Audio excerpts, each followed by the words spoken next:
Olá, Aline Silva de Bona, sou Shiner do CENID, boas-vindas a todos no CENID. Evento paralelo estará disponível, apresentado nas redes sociais do CENID, no Facebook e no YouTube. A todos que estão nos assistindo, peço a gentileza de colocar a sua cidade, país, da onde está participando, e o trabalho de hoje é denominado Learning Analyst, da Aline Campos.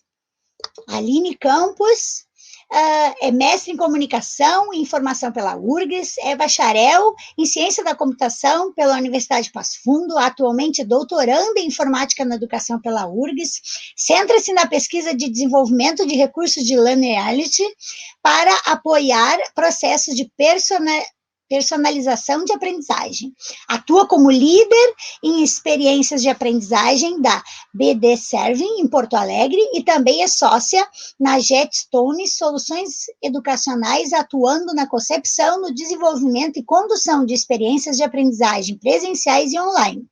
Desenvolvimento de tecnologias educacionais, avaliação por competência e metodologias ativas de aprendizagem e construção de práticas didáticas, sobretudo com o uso da aprendizagem baseada em projetos, e gamificação para o desenvolvimento de competências técnicas, humanas e gerenciais. É um prazer, Aline, estar aqui conosco, compartilhando, os conhecimentos. O prazer é meu, eu estou muito feliz de estar participando mais uma vez do CENID, esse evento tão importante para a nossa área educacional, especialmente nesse momento que a gente está vivendo, né? Então, pessoal, vamos começar aqui. Reitero o agradecimento pela oportunidade de participar mais uma vez do CENID.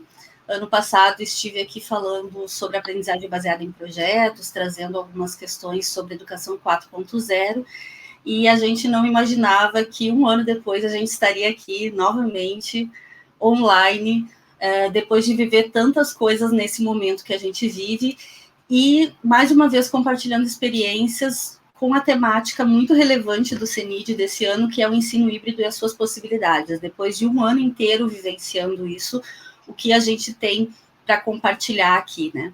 Então, o que eu vou trazer um pouco é sobre Learning Analytics, que é uma área que eu venho estudando há alguns anos e que faz parte, então, dos meus estudos relacionados ao doutorado.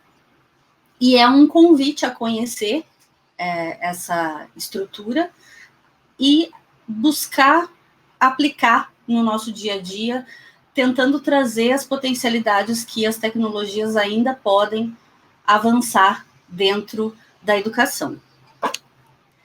Então, o ano passado até eu trouxe na minha palestra esse conceito de VUCA, que é um conceito bastante abrangente, bastante difundido desde os anos 90.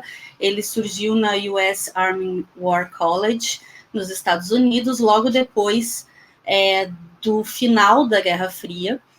Então, tentando prever como é que seria esse cenário da Guerra Fria e entendendo que se criava um novo paradigma, né, que a gente estava vivendo uma nova era. E dentro desse processo se criou esse conceito de VUCA, onde é uma sigla, então cada letra representa um conceito, e o primeiro que a gente traz é a volatilidade. Então, desde aquela época, dos anos 90, já era muito difícil prever cenários, porque as coisas começaram a se tornar muito mais ágeis, a nossa capacidade de adaptação foi muito requerida, e os elementos que nos norteiam já não são mais tão importantes do que os elementos que nos norteiam, eles são mais importantes que um caminho estruturado. Outra questão é que nós vivemos num mundo de incerteza. Então, as soluções para os problemas atuais não necessariamente vão servir para os problemas futuros, elas podem, inclusive, causar novos problemas, como a gente vê, né, com uma série de avanços tecnológicos que a gente tem e que causam problemas secundários que podem se tornar problemas relevantes no futuro, e fazer previsões apenas com base no que aconteceu já não é mais uma garantia, é preciso ter um processo de previsão com uma espécie de futurologia também, né? Outra questão é que tudo se tornou um pouco mais complexo, porque nós temos uma alta conectividade, as atividades são no âmbito global e nós temos inúmeras variáveis para analisar. As ações não se tornam mais tão isoladas, elas acontecem dentro de um sistema mais complexo e muitas vezes elas desencadeiam outras ações. E, por fim, o A do VUCA seria ambiguidade. Nós temos muitas formas de interpretar o mesmo contexto, o mesmo conteúdo, e muitas possíveis respostas para uma única questão. Então, é sempre mais complexo a gente entender a natureza do problema. Mas aí a gente pensa, esse conceito é lá dos anos 90, né? Então, a gente está em 2021, será que ele cabe ainda? Foi então que um outro conceito surgiu em 2018. O antropólogo Jamais Cassio, pensando sobre esse contexto que a gente vive e tentando entender como entender se o mundo ainda era VUCA ou se ele já estava em outra questão. E notem que isso foi antes da pandemia, então esse antropólogo ele faz sempre um exercício de futurologia. Ele é um historiador também, então ele conhece muito sobre o passado e, por consequência, consegue também prever algumas questões ou projetar algumas questões. E nesse mundo Bunny, que é um mundo logo antes da pandemia, é o mundo que a gente vive agora com a pandemia, potencialmente será um mundo pós-pandemia, nós temos a fragilidade dos processos, então existe um senso de fragilidade em quase tudo, a gente não conseguiu prever que um vírus que iniciou na China pudesse se alastrar tão rapidamente assim, embora pela interconexão mundial que nós temos de voos e a globalização, isso seria muito viável, mas a gente não conseguiu prever isso, e olha tudo que aconteceu a partir disso, um efeito, quase uma reação em cadeia, um efeito cascata, e com isso, muitas coisas que eram consideradas garantidas já não são mais. Então, entender a fragilidade dos processos.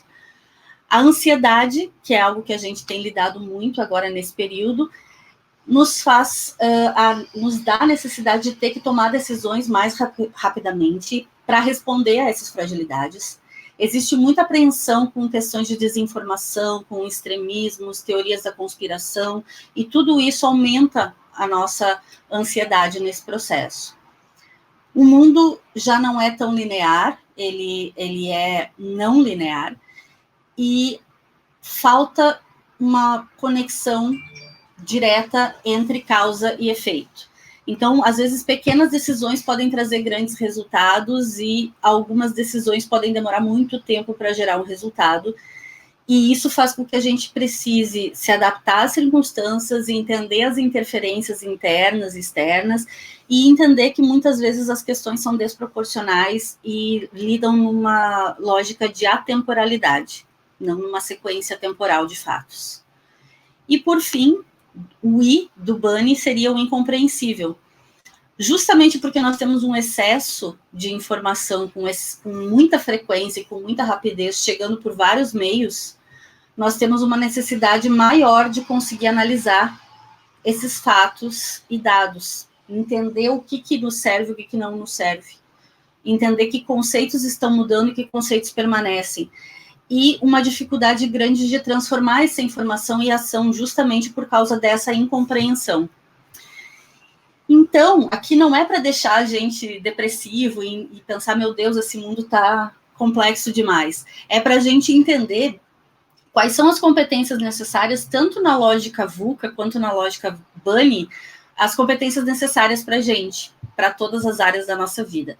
Então, se a gente está num mundo muito volátil e muito frágil, a gente precisa desenvolver resiliência e capacidades de sustentação daquilo que são os nossos valores. Se a gente tem incertezas e ansiedades, a gente tem que exercitar também empatia e atenção plena. Outra questão é que se nós estamos num mundo complexo e não linear, a gente tem que conseguir entender contextos e ter processos mais flexíveis, ser mais flexível. E se nós estamos num mundo muito ambíguo, que muitas vezes o torna incompreensível, nós precisamos cada vez mais de transparência e também um pouco mais de intuição. um pouco mais de entender aqueles contextos, aplicar e fazer ações em cima disso.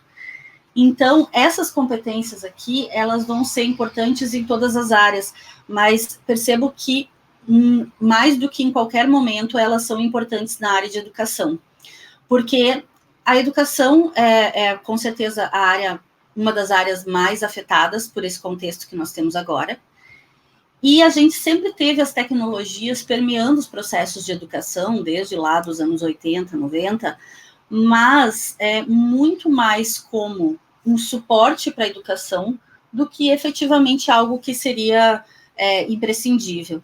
Então, muitos de nós viemos utilizando as tecnologias nas nossas práticas educacionais como um processo secundário ou como um processo de suporte. Quando, a partir desse momento que a gente tem que ficar em casa, que a gente entra num processo de isolamento social, as tecnologias passam de um suporte ou um processo secundário para justamente o meio pelo qual a educação vai se desenvolver. E isso faz com que todas aquelas competências anteriores ali que foram citadas sejam muito requeridas em nós professores, especialmente em quem cria essas experiências de aprendizagem, mas todo mundo que trabalha de alguma forma no âmbito educacional, desde os gestores até tutores e orientadores educacionais.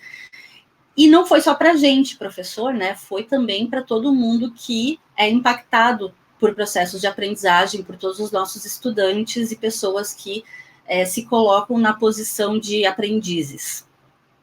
Nesse sentido, nós tivemos que reinventar alguns processos e inventar novos processos.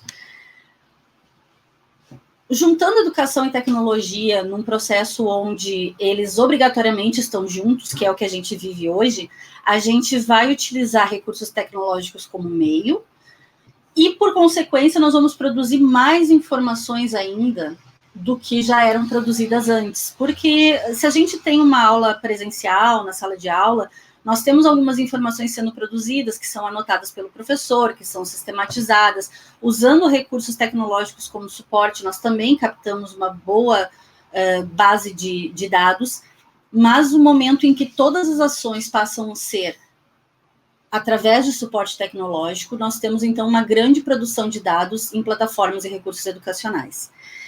Ao mesmo tempo, nós temos esse perfil dos estudantes também, que não é mais compatível com práticas mais tradicionais, sobretudo quando a gente transpõe isso para um outro meio, onde o ambiente educacional é a casa da pessoa. Então, como fazer com que a gente consiga usar todo esse contexto a nosso favor? Como a gente tem muitos dados circulando, a gente vai ter os dados gerados pela plataforma de comunicação, seja Zoom, Google Meet, Teams, a plataforma que você quiser usar. Nós vamos ter muitos dados sendo gerados por aplicativos, WhatsApp, que às vezes o professor cria um grupo no WhatsApp, no Telegram. Vamos ter muitos dados sendo gerados nas plataformas de aprendizagem, Moodle, Blackboard, Canva, enfim, existem muitos dados sendo gerados. E o que fazer com tantos dados? Então, a gente tem dimensões de análise de dados que a gente pode pensar em como se apropriar dentro desse processo. Nós temos o processo mais clássico e mais simples, que é a análise descritiva.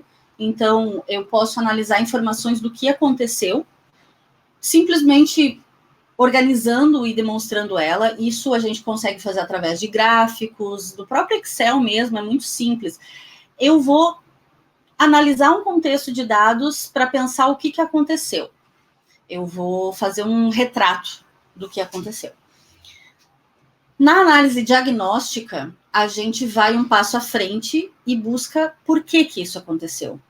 Então, eu vou criar uma justificativa, vou fazer inferências em cima disso, identificando padrões e investigando o porquê de acontecimentos. Então, além de demonstrar uma foto daquilo, eu também tenho um diagnóstico, eu também digo por que aquilo aconteceu, o que pode dar insumos para a tomada de decisão.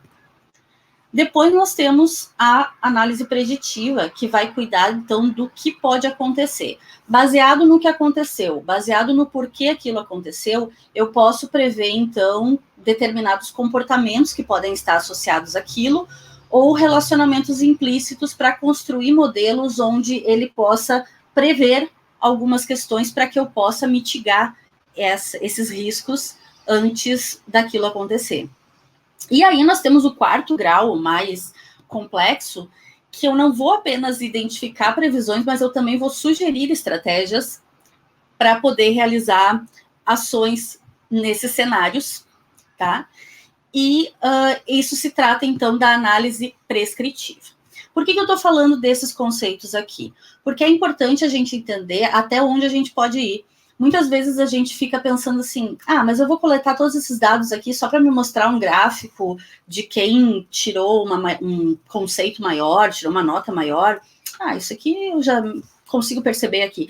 Mas não é só isso que a gente pode fazer. Muitas vezes, por falta desse conhecimento do que é possível fazer com os dados, a gente acaba se acomodando e ficando ali no que é fornecido para a gente, sem a gente ir atrás de o que mais nós podemos fazer, né?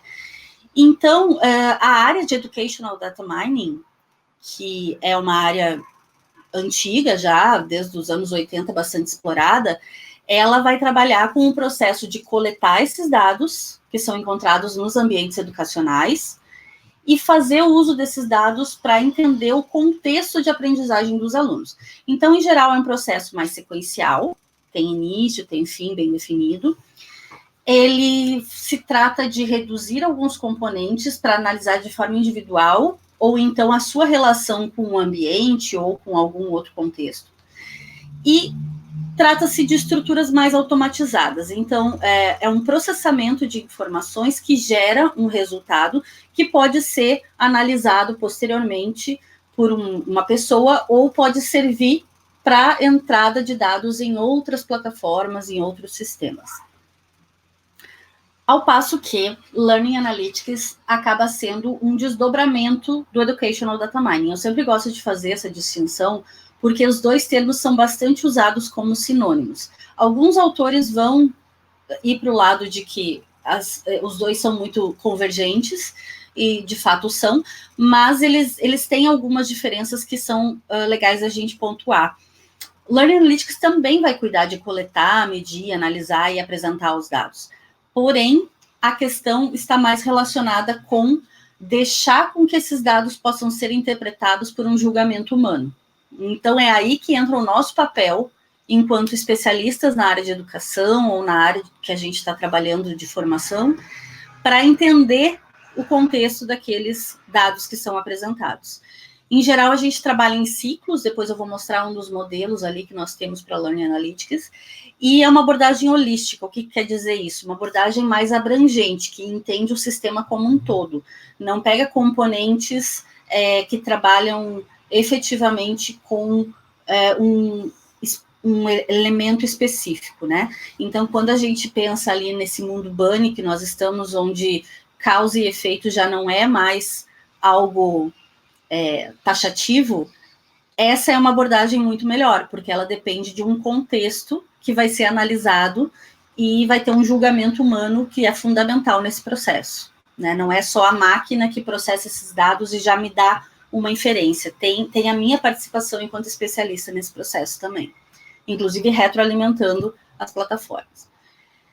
Então, o Educational Data Mining, ele proporciona processos e recursos como base para LA, para Learning Analytics, enquanto Learning Analytics expande as metodologias de Educational Data Mining com foco na ação. Então, tudo que a gente recebe ali de insumos é para que a gente possa fazer intervenções e tomar ações para a melhoria dos processos. Então, qual seria o processo para Learning Analytics? Nós temos uma infinidade, aqui eu trouxe alguns só, das sugestões de processos, mas a que eu gosto de trazer sempre é o modelo de Learning Analytics do Siemens, de 2013, que é um modelo bastante adaptativo, e que eu vou mostrar aqui cada uma das etapas para a gente entender como nós podemos nos encaixar nesse processo, né? Então, primeira questão, a gente tem que pensar qual é o propósito. O que eu preciso?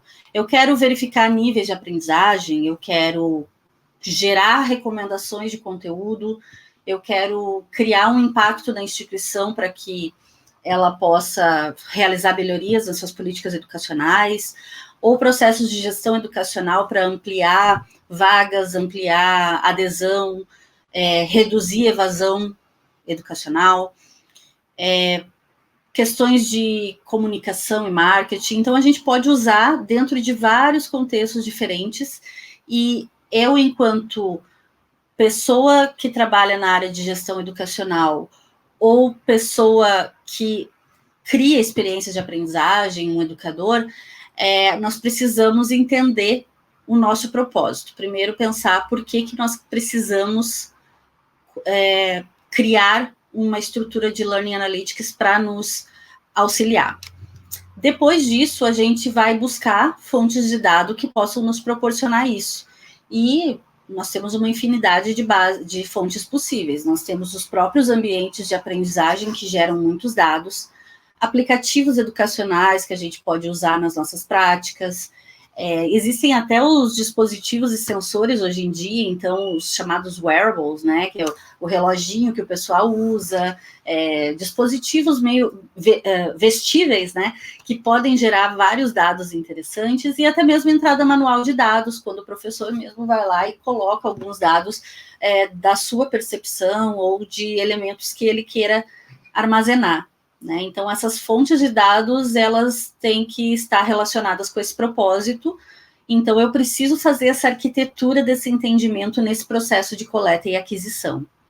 Depois disso, a gente vai passar por um processo de armazenamento, e aí, aqui a gente já percebe que uma equipe para trabalhar no processo de Learning Analytics, ela tem que ser multidisciplinar. Então, é importante que a gente tenha pessoas com conhecimentos mais técnicos, sobretudo das questões relacionadas à ciência de dados, banco de dados, machine learning e processamento de linguagem natural e outras áreas mais relacionadas à inteligência artificial e ciência de dados, para poder auxiliar nesse processo mais técnico. Porém, quem vai saber dizer mesmo o propósito dessa estrutura e o porquê a gente quer usar isso, são as pessoas que vivem o dia a dia educacional. Então, são justamente as pessoas que atuam na área educacional como gestores, colaboradores ou como educadores. Então, a necessidade de uma equipe multidisciplinar é sempre bastante latente. Nós podemos ter dados estruturados, que vão ser esses dados que já estão em sistemas gerenciadores de banco de dados, os dados que são gerados, por exemplo, pelo Moodle ou por outras plataformas de ambientes virtuais de aprendizagem, elas já são estruturadas. Ao mesmo tempo que nós temos outros dados que são considerados semi-estruturados, que são dados que podem estar contidos em um e-mail, em uma estrutura de dados como XML, JSON ou até em marcação de dados como HTML. E nós temos também a questão de dados não estruturados, como textos, documentos, comentários, textos, postagens em fórum, coisas que possam ser interessantes e que não são estruturadas, né? Então, esse tipo de questão tem que ser considerado na hora de armazenar. A fonte de dados e o tipo de dado vai me dizer de que forma eu tenho que armazenar isso.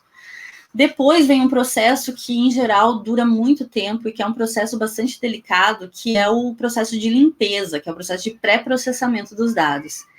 Nesse sentido, a gente vai, muitas vezes, ter que analisar registros duplicados, registros que estão nulos e que precisam ser retirados, transformação de atributos e dimensões. A gente, muitas vezes, vai ter que fazer processos onde os dados estão textuais e a gente vai ter que converter eles em dados numéricos. Então, por exemplo, se eu tenho sim ou não, eu vou ter que transformar em 0 e 1 para ficar mais fácil depois de fazer o processamento. Então, é um processo que também precisa de um acompanhamento das áreas, porque geralmente as pessoas que são da área da TI vão saber como fazer esse processo, mas são as pessoas da área da educação que vão saber exatamente que tipo de dado pode ou não ser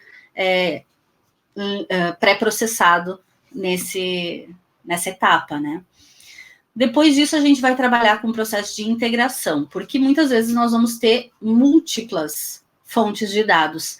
Então, a gente pode ter que fazer associação entre alguns dados, até ações condicionais, como se existir determinada situação, então eu vou utilizar determinados dados.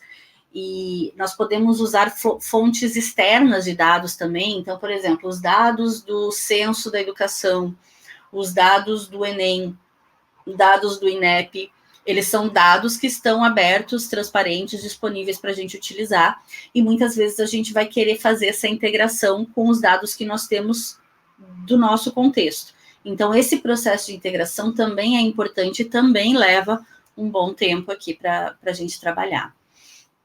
Depois disso, a gente entra no processo de análise, e é aqui que nós temos que escolher uma técnica adequada.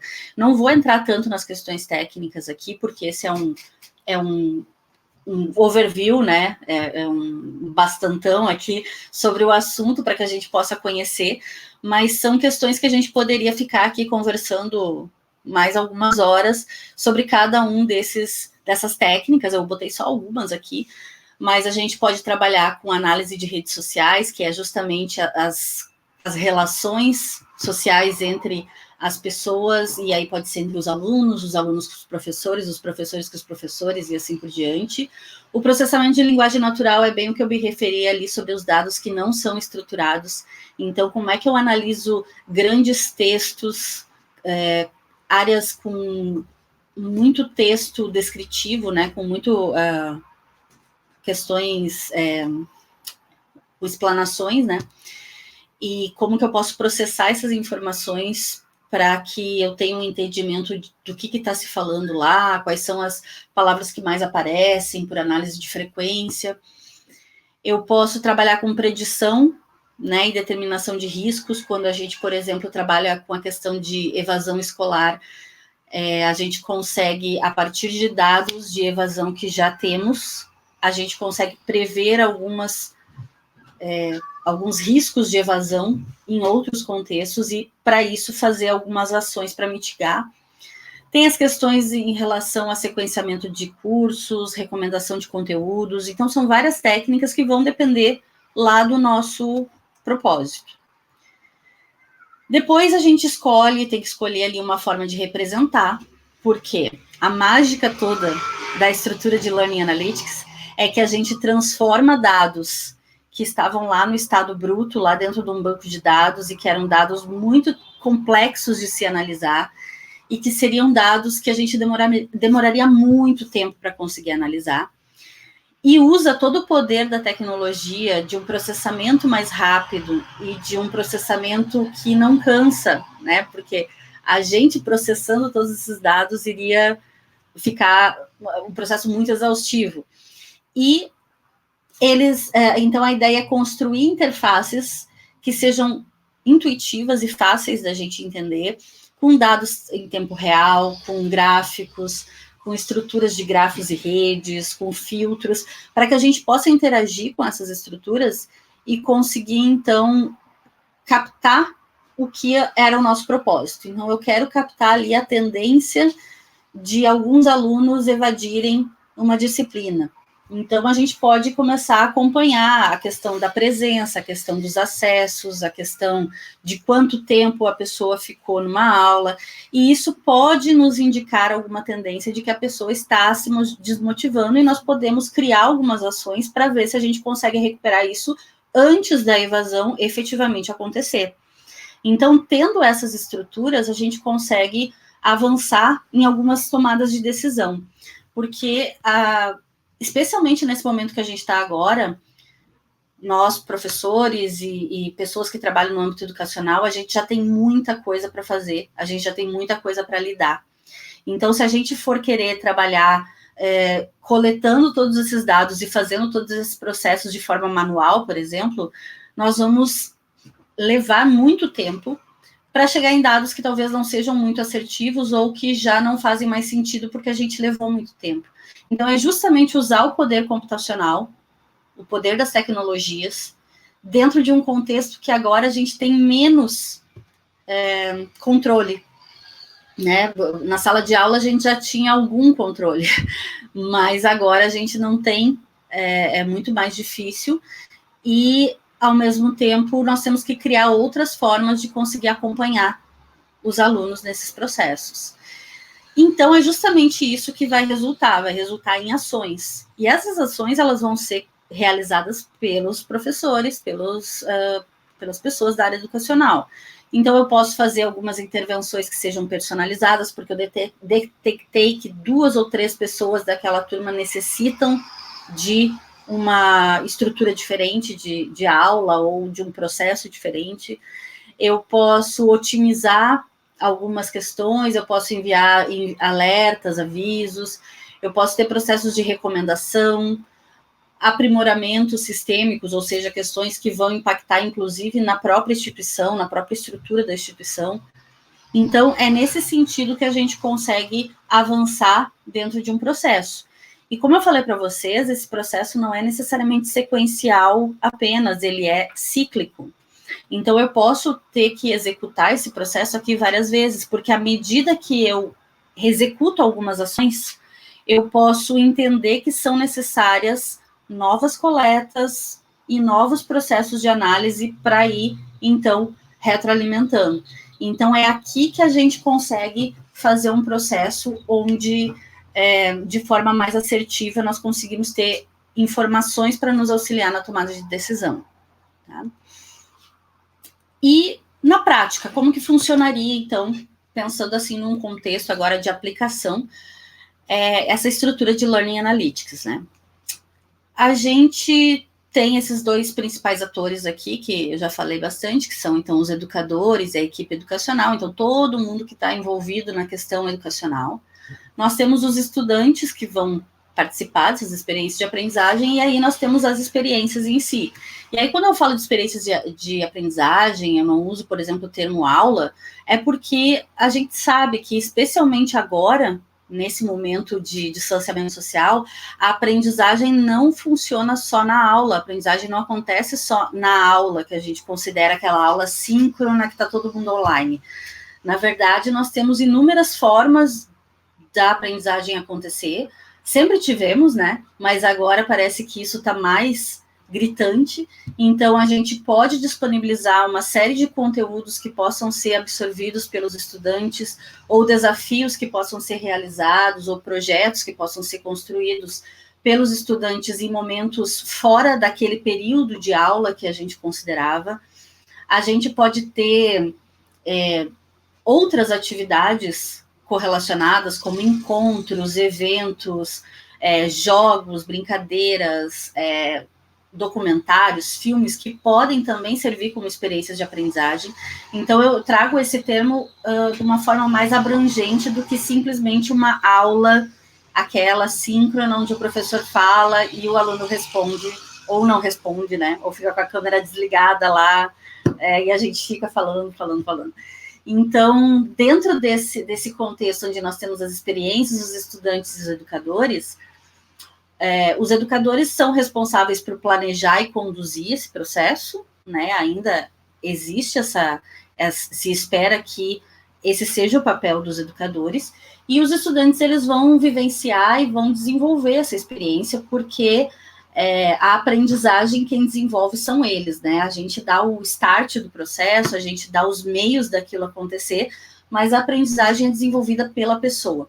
Então, nesse sentido, nós temos esses ambientes educacionais, que, como eu falei no início, antes eram suporte e agora são meio. E nesses ambientes, os professores podem inserir dados educacionais, eles vão inserir lá os conteúdos. Então, eu vou botar conteúdos complementares, conteúdos que são conteúdos de base.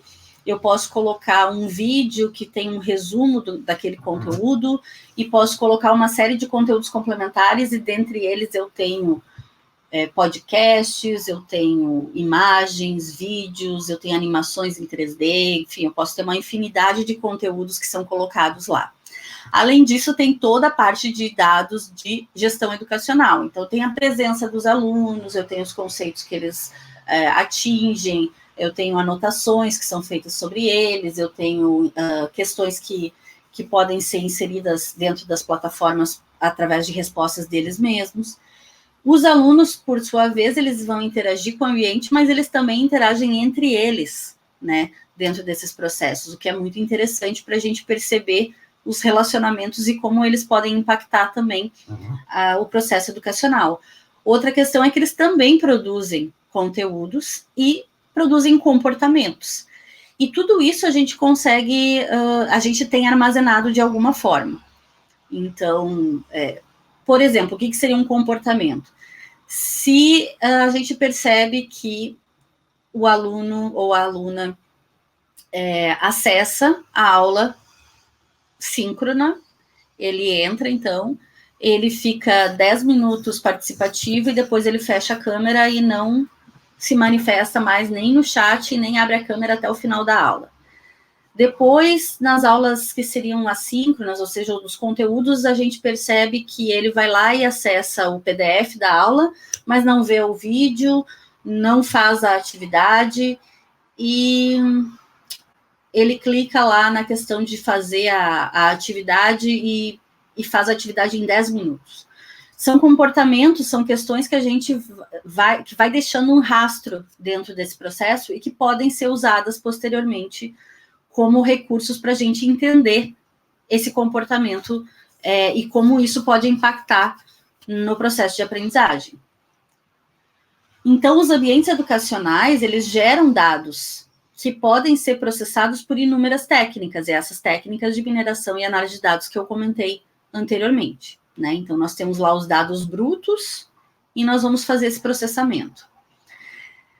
Nesse sentido, esses processos, eles podem oferecer visualizações de informação que sejam relevantes para os professores, para fazer intervenções, e eles podem também apresentar uma visualização da sua própria trajetória de aprendizagem para os alunos e proporcionar processos mais adaptativos e personalizados. Então, por exemplo, se eu coloco uma série de conteúdos na plataforma de vários formatos diferentes, e eu vejo que determinados alunos acabam consumindo os conteúdos que são mais visuais, isso pode ser um indício de que aqueles alunos aprendem melhor ou têm preferência por conteúdos mais visuais, como vídeos e animações 3D. Então, eu posso começar a mapear se isso é um comportamento recorrente, e aí essa plataforma pode conseguir me proporcionar essa visualização de forma mais facilitada, e eu posso criar, então, estruturas que se adequem melhor para aqueles alunos. Ah, mas eu não tenho tempo para isso, como que eu vou fazer isso?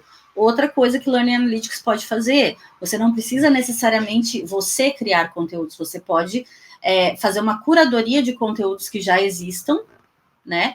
E esses conteúdos serem oferecidos aos seus alunos a partir de uma curadoria, ou seja, você, enquanto professor especialista, vai analisar conteúdos que estejam de acordo com aquela disciplina, com aquele conteúdo, e que tem um grau de qualidade que você considera adequado e pode ser proporcionado para esses alunos, e aí você começa a entender se talvez eles aprendem melhor de determinada forma ou não, porque dentro do processo da pandemia, a gente acabou perdendo uma das principais questões que eu percebo, pelo menos, que era essa vivência de olhar para o aluno durante a aula e perceber questões corporais, questões visuais mesmo, comportamentos físicos que demonstram se o aluno está prestando atenção, se ele está entediado, se ele está conseguindo.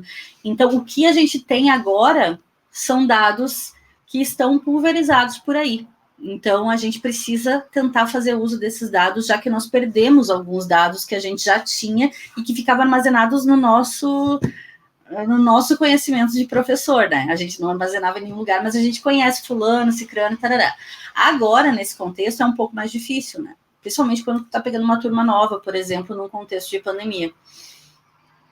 Então, o que nós temos aqui é um processo que pode ser retroalimentado, porque uma vez que esses dados próprio processo de mineração e análise, eles são retroalimentados no ambiente educacional, eles podem criar novas estruturas no próprio ambiente. Então, esse seria aqui um contexto geral, onde nós poderíamos ter uma estrutura de Learning Analytics ou de mineração e análise de dados, trabalhando a nosso favor, e sendo potencialmente interessante para os alunos também. É importante a gente lembrar, assim, que quando a gente fala de Learning Analytics, parece que é uma vigilância do professor em cima, ou uma vigilância da área educacional em cima dos alunos. Não é essa questão, né? A nossa ideia com Learning Analytics não é, a ideia de Learning Analytics não é vigiar os alunos, mas sim compreender os alunos, compreender comportamentos, formas de aprendizagem, para que a gente possa melhorar os processos. Então, aqui, só para completar, né, esse processo, ele é um fluxo contínuo. Então, à medida que eu insiro dados, esses dados são processados, eles são retroalimentados e eles geram informações para serem entendidas e para gerar ações, intervenções, e é um processo cíclico, então, e retroalimentado. Existem dezenas de ferramentas de analytics para analisar dados de todas as naturezas. Aqui tem um apanhado desses dados, dessas plataformas, para várias áreas, para analisar e-mail, para analisar interações online, interações em mídias sociais, e tudo isso aqui pode ser aplicado de uma forma ou de outra na área educacional. Infelizmente, para a área educacional, para especificamente Learning Analytics, nós não temos muitos recursos ainda. Alguns recursos famosos, eles acabam sendo pagos, e tudo bem, são estratégias, né, de monetização e até para dar uma sustentabilidade. Então, algumas plataformas você consegue utilizar por um tempo para ver se funciona e depois teria que pagar, ou consegue utilizar com algumas restrições. Outras plataformas na área acadêmica estão sendo bem desenvolvidas, então existem muitas plataformas que estão disponíveis para a gente testar, que são produtos de pesquisa, né? Mas a gente ainda não tem plataformas assim que consigam abarcar todas essas necessidades que a gente consegue perceber. Então, ainda é uma área com muita ascensão, né? Com todo o aprendizado que se teve por Educational Data Mining, a gente ainda está desenvolvendo o conhecimento em cima de Learning Analytics, porque é um conceito que veio lá de 2003, começando a ser mais difundido no final dos anos 2010, ali no final dos anos 2000, na verdade, da primeira década, e agora nessa segunda década, terceira década aqui, a gente está começando a avançar um pouco mais. Aqui eu tenho alguns exemplos de interfaces, então, esse tipo de estrutura visual aqui, onde eu consigo analisar o rendimento, digamos assim, dos alunos, através de conceitos visuais, e aqui eu não estou analisando alunos especificamente, né, a gente está analisando um contexto de cursos ou de turmas. Aqui também analisar competências, então, trabalho individual, trabalho colaborativo, resultados. Aqui a gente pode criar métricas, então o processo de criar métricas também tem que ser feito por quem é da área educacional, porque o pessoal da área de tecnologia vai saber como implementar isso, mas não necessariamente quais são as competências e métricas necessárias. Aqui tem um outro exemplo de estudantes em cada uma das categorias, então 10% estão no grupo que tem dificuldade, 74% estão no grupo mediano, 16% estão no grupo que se destaca, e aí como é que eu posso continuar estimulando aqueles que já estão no grupo que se destaca, para eles não se acomodarem, como é que eu posso fazer com que os que estão no grupo de mediano ali consigam se destacar, e como é que eu consigo atender aqueles que ainda estão com dificuldade, sendo que eu acabo dando a mesma aula para todo mundo, preparando o mesmo conteúdo para todo mundo. Então, como que eu entendo esse processo para eu justamente criar ações que possam me ajudar? Quando a gente tem dados concretos para visualizar e consegue entender esses recortes, fica muito mais fácil do que a gente ir apenas pelo que a gente acha. Lembra lá do Bunny como é difícil a gente compreender as coisas hoje em dia, né? Até pela quantidade de informação que a gente tem. Então, tem informação vindo de tudo que é lugar.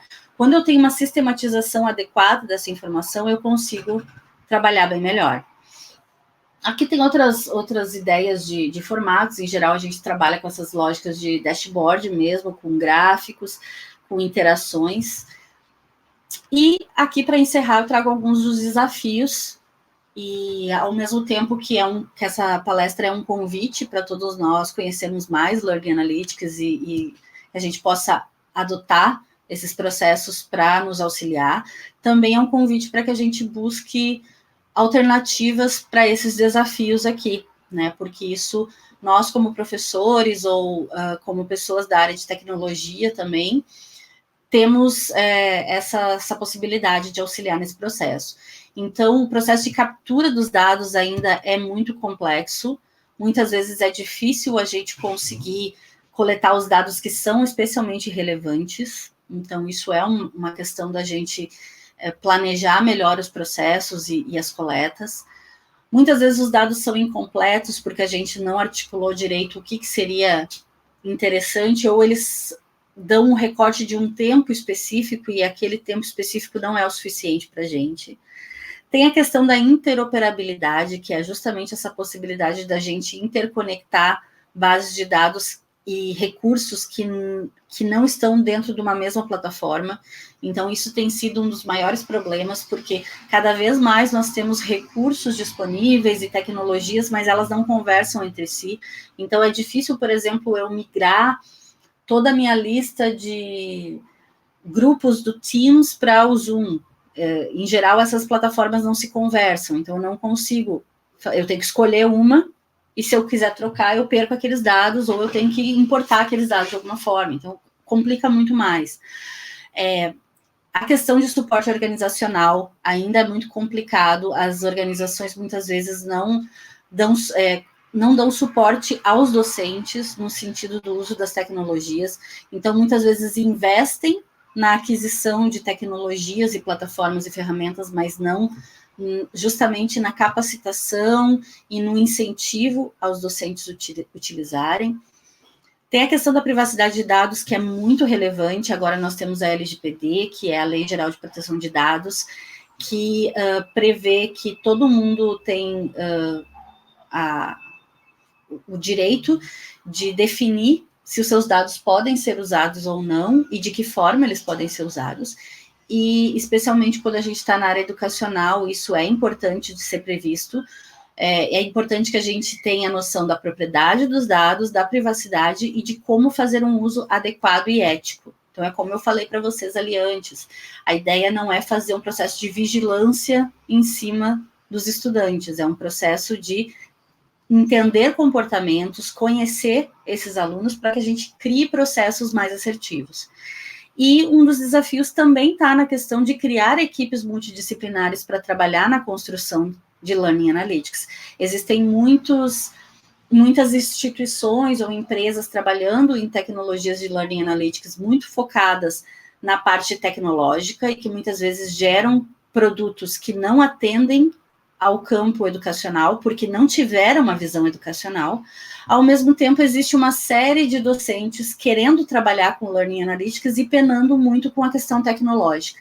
Então, essa necessidade de aproximação das duas áreas, e eu sou formada em Ciência da Computação na UPF, com muito orgulho, mas, ao mesmo tempo, também sou uma pessoa que trabalha com educação há muitos anos, e sinto muito essa dificuldade de aproximação das áreas ainda hoje, E isso faz com que a gente tenha esses desafios, né? Esses desafios de que muitas vezes um projeto de Learning Analytics bem estruturado foi feito por um grupo de pessoas da educação, porém o resultado final não fica muito adequado, porque o processamento não é adequado, porque a interface não é muito adequada, e aí acaba afastando as pessoas do uso. Ao passo que, muitas vezes, pessoas da área técnica desenvolvem questões mirabolantes que não atendem ao que a gente precisa. Então, essa aproximação é muito relevante e é o convite também que fica aí para a gente abraçar. E, então, vamos usar as tecnologias, né, em nosso favor para encarar esse mundo bunny, porque mesmo após a pandemia nós continuaremos nesse mundo bunny, que é frágil, que é ansioso, que não é linear e que é incompreensível, mas não é motivo de desespero. Nós temos que desenvolver aquelas competências e acreditar que esse processo de tentar criar novas formas e reinventar é uma questão relevante dentro do nosso contexto educacional. Então, eu convido vocês aí a trocar ideias. O meu e-mail, alinedecampos@gmail.com. Tem aqui o site da minha empresa também, quem quiser conhecer. E quem quiser trocar uma ideia sobre Learning Analytics ou sobre experiências de aprendizagem, estou super à disposição. Adoro aprender conceitos novos e poder conversar sobre isso também. Obrigada, pessoal. Obrigada, Aline, muito clara a tua apresentação, muito interessante, a gente fica com vontade de ler tudo, de saber tudo e querer usar já, tá? Eu agradeço, né, a oportunidade de estar aqui, de tu ter aceitado o convite do CENID também. Obrigado a todos que estão nos assistindo. O vídeo vai estar disponível nos dias do evento, né, no site do evento.